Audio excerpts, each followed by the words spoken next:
नमस्कार, हमारे city live news में आप सभी दर्शकों का स्वागत है। मैं हूं प्रतिमा सरकार। आइए चलते हैं खबरों की ओर। आज की भागदौड़ भरी जिंदगी, बिगड़ी हुई दिनचर्या और बाहर के खान पान का सीधा असर हमारे पाचन तंत्र और लीवर पर पड़ रहा है। अक्सर हम पेट दर्द, गैस या पीलिया को आम समझकर अनदेखा कर देते हैं, लेकिन यही लापरवाही आगे चलकर जानलेवा बीमारी का रूप ले लेती है। इन्हीं सभी गंभीर समस्याओं, उनके लक्षणों और सही इलाज की जानकारी देने के लिए आज हमारे साथ खास बातचीत में जुड़े हैं देश के जाने माने gastroenterologist doctor Alok Bansal ji. Doctor Bansal Chhattisgarh के जांजगीर के मूल निवासी हैं।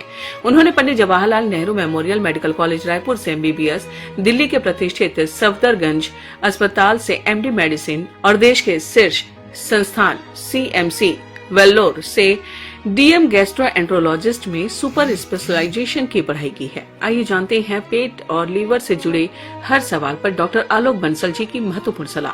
सवाल नंबर 1, डॉक्टर साहब, अक्सर पीलिया, जॉन्डिस को लोग मामूली बीमारी मानकर घरेलू नुस्खों या लापरवाही में टालते रहते हैं, लेकिन जब पेट में पानी भरना, पैरों में सूजन या खून की उल्टी जैसी नौबत आती है तो स्थिति कितनी गंभीर हो जाती है? इसके शुरुआती लक्षण क्या हैं? पीलिया दो प्रकार का होता है, एक्यूट हेपेटाइटिस और क्रॉनिक हेपेटाइटिस। तो एक्यूट हेपेटाइटिस 99% लोग जो हैं पीलिया के जो लक्षण जिनको होते हैं, ज़्यादातर बच्चे शामिल होते हैं इसमें, उनका उपचार बिना किसी दवाइयों से हो जाता है। 1% मरीज को भर्ती करने की ज़रूरत पड़ती है, कभी कभी लीवर ट्रांसप्लांट करने की भी ज़रूरत पड़ती है, और आजकल हम उसका उपचार प्लाज्मा एक्सचेंज से भी कर रहे हैं। क्रॉनिक हेपेटाइटिस जिनमें पेट में सूजन, पैरों में सूजन, खून की उल्टी ये समस्या होती है, उनका इलाज थोड़ा सा मुश्किल होता है। उसके लिए मरीज को भर्ती करना पड़ता है और इसके लिए काफ़ी लंबे समय तक दवाइयाँ देनी पड़ती है। धीरे धीरे सब चीज़ों में सुधार हो सकता है, पीलिया में सुधार हो सकता है। कई बार लीवर ट्रांसप्लांट की ज़रूरत इनको भी पड़ती है। ये सब कारण जो है क्रॉनिक हेपेटाइटिस ज़्यादातर अल्कोहल के लगातार सेवन से होते हैं। हेपेटाइटिस बी और हेपेटाइटिस सी की लंबे समय से संक्रमण के कारण होते हैं। लंबे समय से मोटापा, पेट में चर्बी के कारण भी, लीवर में जब चर्बी लंबे समय से बनी रहती है तो उसके कारण भी लीवर में सिरोसिस हो जाता है, तो उससे भी ये लक्षण पैदा हो सकते हैं। तो इसके लिए बहुत ज़रूरी है कि एहतियात बरतें, अल्कोहल से दूरी बनाएं, हेपेटाइटिस बी, हेपेटाइटिस सी के लक्षणों को पहचानें।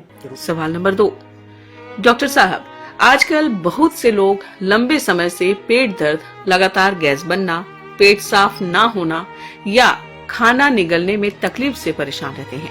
सही समय पर डॉक्टर को ना दिखाना कितना भारी पड़ सकता है? तो मैं आपको बता दूं, ये समस्या यदि आप इग्नोर कर रहे हैं लंबे समय तक, जो सिम्टम्स हैं पेट के अल्सर्स के कारण बनते हैं, और यदि पेट के अल्सर्स का ट्रीटमेंट नहीं हुआ तो पेट का अल्सर अंदर फट सकता है, और अंदर फटने के बाद स्टमक का जो गैस है, स्टमक का जो कंटेंट है, वो पूरा हमारे पेरिटोनियम या चमड़ी के अंदर तक भर जाता है, और मरीज का इलाज बहुत इमीडिएटली करना पड़ता है। तुरंत इसका ऑपरेशन करना पड़ता है। पेट को यहाँ से लेके नीचे तक चीर के उस जगह को बंद करना पड़ता है, सफाई पूरी अंदर करनी पड़ती है। बहुत मुश्किल से मरीज की जान बचती है। तो यदि ऐसा सिम्टम्स हैं, सिम्टम्स क्या, पेट में दर्द, गैस ज़्यादा बनना, निगलने में तकलीफ़, ऐसी समस्या यदि है तो अपने डॉक्टर से ज़रूर मिलें, एंडोस्कोपी करके पता करें कि अल्सर तो नहीं है, और यदि है तो उसके लिए बहुत सिंपल ट्रीटमेंट आजकल अवेलेबल है। वो अल्सर पूरी तरह ठीक भी हो जाता है, तो इसके लिए लापरवाही बिल्कुल नहीं करनी चाहिए हमें। सवाल नंबर 3, अगर किसी मरीज को लंबे समय से लगातार दस्त, लूज मोशन हो रहे हो या शौच में खून आ रहा हो तो इसकी वजह क्या हो सकती है, और इसमें गॉल ब्लैडर, पित्त की थैली की पथरी का क्या रोल होता है? देखो, लंबे समय से दस्त में खून आ रहा है, लंबे समय से दस्त लग रहे हैं, तो generally ulcerative colitis, Crohn's colitis, amoebic colitis, infectious colitis, TB, ये सब चीज़ों के कारण ये सब प्रॉब्लम हो सकती है। इसकी भी जांच करके इसका भी ट्रीटमेंट आसानी से हो जाता है। पित्त की थैली का पथरी जनरली ये समस्या पैदा नहीं करता, ये एक अलग प्रॉब्लम है। पेशेंट को पेट में दर्द होता है, पीलिया हो सकता है, उल्टी हो सकती है, पीठ में दर्द हो सकता है, लेकिन लूज मोशन या मोशन में ब्लड आना, ये सब इस प्रकार की समस्या उससे नहीं होती है। सवाल नंबर 4, हमारी आधुनिक जीवन शैली, जंक फूड और अनियमित खान पान का हमारी आहार नली, आंतों और पेनक्रियाज पर क्या असर पड़ रहा है? हमें किन आदतों को तुरंत छोड़ना चाहिए?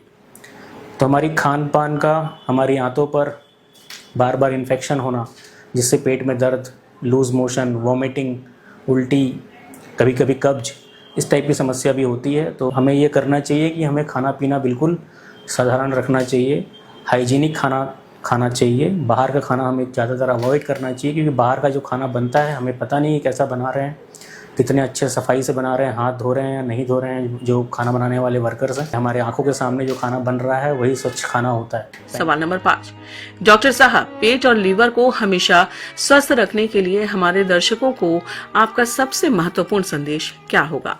कि खाने पीने को लेकर कि क्या खाना चाहिए, क्या नहीं खाना चाहिए। साथ ही साथ इसके लिए बहुत इंपॉर्टेंट है कि regular physical activity, walking, running, cycling, इस टाइप की जो फिजिकल एक्टिविटी है वो बहुत ज़रूरी है। और इसके साथ वैक्सीनेशन, हेपेटाइटिस बी और हेपेटाइटिस ए और हेपेटाइटिस ई, ये 3 हेपेटाइटिस वायरस के अगेंस्ट वैक्सीनेशन अवेलेबल है। तो हेपेटाइटिस बी का वैक्सीन हर किसी को लगा ही होना चाहिए।